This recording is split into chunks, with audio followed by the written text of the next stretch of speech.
Assalamualaikum warahmatullahi wabarakatuh. Apa kabar saudara-saudaraku, umat manusia seluruhnya? Alhamdulillah kita bertemu lagi. Kesempatan kali ini saya akan menyampaikan sesuatu yang mungkin berguna bagi saudara kita yang akan naik haji, yaitu khususnya tentunya makanan sesuai dengan ilmu saya.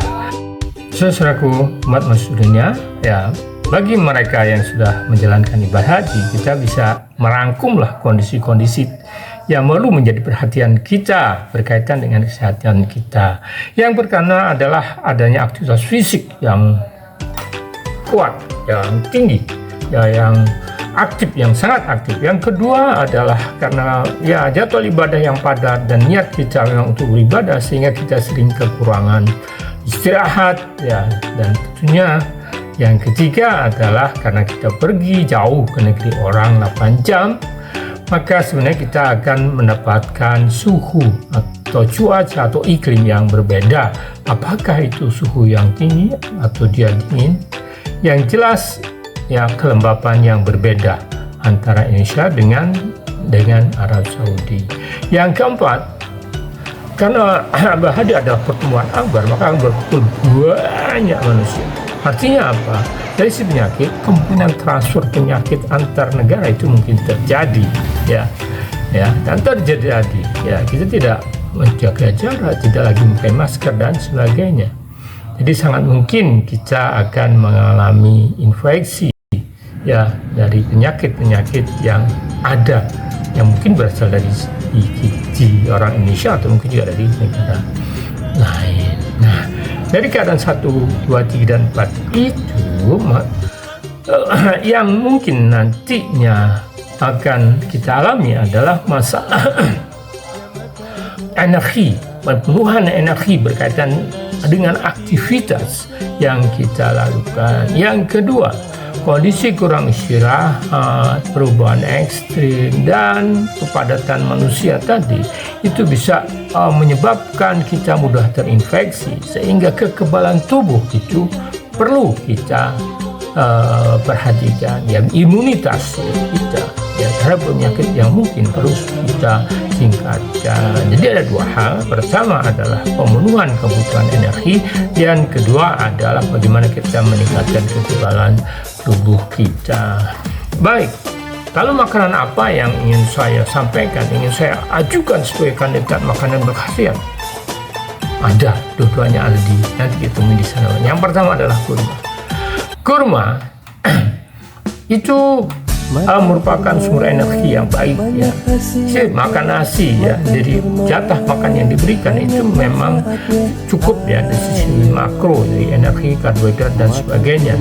Tetapi untuk aktivitas yang membutuhkan energi cepat, dia tidak tidak cepat bisa di metabolisme energi, dia membutuhkan proses pencernaan yang panjang.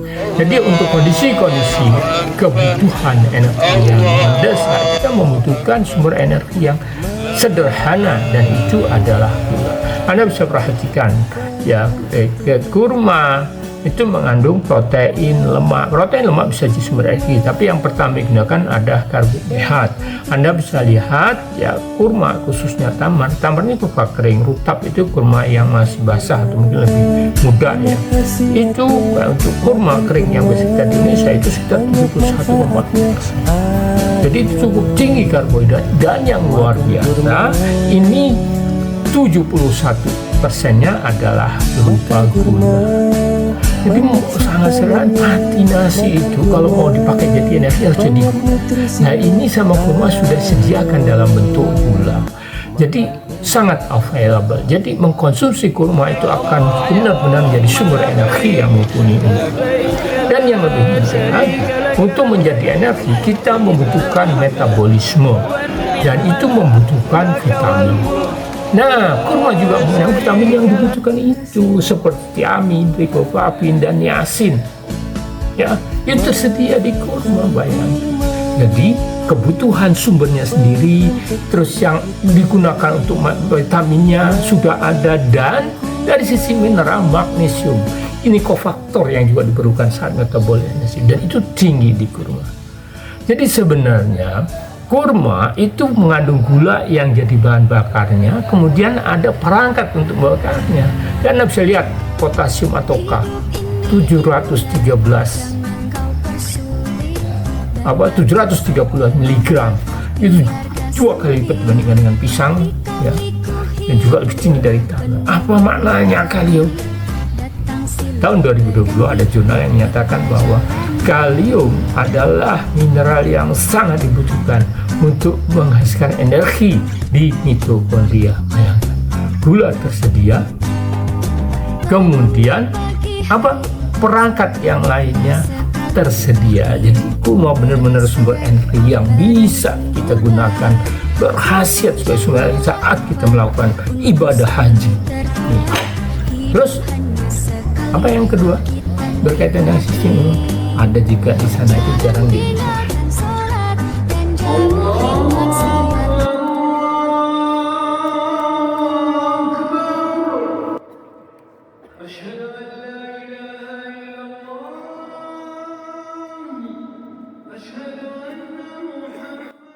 Nanti banyak dibandingkan di Madinah dan juga di Mekah, kadang-kadang saat berbuka puasa, yaitu yogurt. Ya, yogurt itu ya susu asam itu loh. Nanti Anda mungkin tidak suka untuk pertama ya, karena sebenarnya, tapi kita bisa yogurt yang sudah manis. Minuman yogurt bisa kita temukan di minimarket di sekitar Madinah dan Ka'bah. Kenapa yogurt? Ya, karena ini ada di sana. Ya, yogurt itu adalah minuman susu yang difermentasi. Jadi dia mengandung mikroba, khususnya Lactobacillus bulgaricus dan Streptococcus thermophilus. Ini yang basic ya, ini masih istilahnya yogurt biasa. Sekarang berkembang yogurt yang kemudian diperkaya mikrobanya, ditambah yang lain. Jadi istilahnya probiotik yogurt ya. Dan itu nanti sering kita dibagi dan banyak orang tidak suka. Ya, padahal dia punya khasiat berkaitan dengan sistem imun ya. Di Indonesia ada Dadiah, orang Sumatera Barat. Itu juga ya semacam yogurt, itu adalah susu yang terfermentasi. Kalau dari segi gizi ya biasalah seperti susu, tetapi yogurt ini bisa memperbaiki mikroba ya yang ada pada usus besar. Perbaikan mikroba usus besar itu akan berkhasiat ya, bermanfaat untuk memperbaiki mikroba yang ada dalam sistem saluran pencernaan. Ada istilah namanya gut-lung axis, hubungan antara usus besar dengan paru-paru. Nah, apa artinya? Jadi kalau paru-paru kita makan yogurt, usus besar kita menjadi sehat, mikronya menjadi sehat. Akibatnya apa? Maka itu akan menguatkan, akan memperbaiki kondisi semua saluran pernapasan termasuk paru-paru, yaitu dia mempunyai kekebalan atau imunitas yang meningkat ya, dengan mekanisme yang beberapa belum banyak diketahui, tetapi yang jelas telah dibuktikan bahwa perbaikan ya kondisi usus besar kita itu akan meningkatkan ketahanan kita terhadap infeksi baik virus ya, infeksi yang mengarah pada sistem saluran pencernaan. Itulah yang dibuktikan oleh fenomena namanya gut-lung axis ya. Anda bisa lihat ya, ini beberapa paper yang menunjukkan bahwa perbaikan pada usus besar ternyata itu disertai dengan ketahanan terhadap flu ya, kemudian cepat penyembuhan pada flu dan sebagainya.